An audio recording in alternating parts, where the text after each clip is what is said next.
আসসালামু আলাইকুম এভরিওয়ান। আশা করি সকলেই অনেক ভালো আছেন। আলহামদুলিল্লাহ আমিও ভালো আছি। অনেক দিন পর আবার ঘটা করে খিচুড়ি রান্না করতে যাচ্ছি। আজকে খিচুড়ি রান্না করার উদ্দেশ্য হচ্ছে আমার বাসায় আমার 3 দেবর, 1 ননদ, 2 জা তারা বেড়াতে আসছে।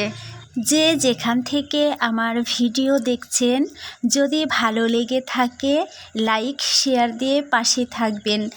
আর যারা এখনও সাবস্ক্রাইব করেননি প্লিজ সাবস্ক্রাইব করে দেবেন। আর যারা করে ফেলেছেন তাদের অসংখ্য ধন্যবাদ। যেহেতু দেবরেরা দুপুরের খাবারটা এখানেই খাবে, তাই সমস্ত কাজ ঝটপট করে নিচ্ছি। খাবার পরিবেশনের জন্য টেবিলটাকেও অনেক সুন্দর করে সাজিয়ে নিলাম, যেন তাদের অপেক্ষা করতে না হয়।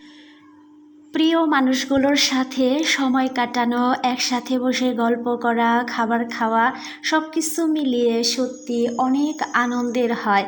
আর আজকে আমি সেটাই ফিল করছি। প্রিয় ভাই ও আপুরা, আমার খিচুড়ির কালারটা কেমন হয়েছে প্লিজ কমেন্টে জানাবেন। অপেক্ষার শেষে খাবার খাওয়া শুরু হয়ে গেছে।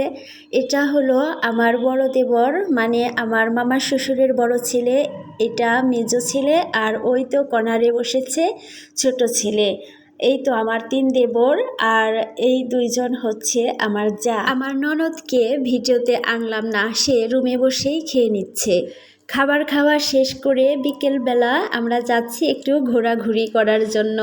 পরন্ত বিকেলবেলা এই রকম সূর্য দেখতে কার না ভালো লাগে? এমন কোনো ব্যক্তি নেই যে এই সূর্যটাকে পছন্দ করবে না। সত্যি দেখার মতো একটা দৃশ্য। আর এই দৃশ্যটা দেখতে হলে আসতে হবে আমাদের বেউথা ব্রিজের উপর। বলেন তো সবাই, পার্কে আসছি দোল খাবো না, তাই কি হয়? তাই তো ননদকে দিয়েই শুরু করলাম। অন্যদিকে আমার মেজো দেবর ছবি তুলতে ব্যস্ত।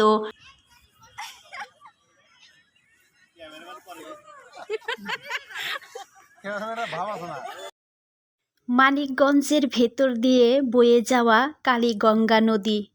শান্ত নদীকে দেখে রবীন্দ্রনাথের সেই কবিতাটি মনে পড়ল।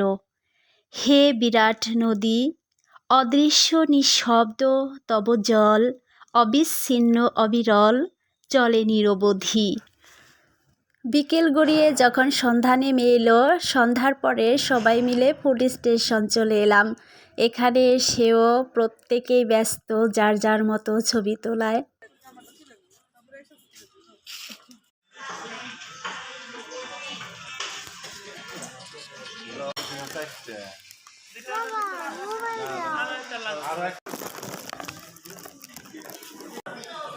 তো আলহামদুলিল্লাহ সব কিছু মিলিয়ে বিকেলটা ভালোই কাটলো। সবাই ভালো থাকবেন, সুস্থ থাকবেন। আল্লাহ হাফেজ।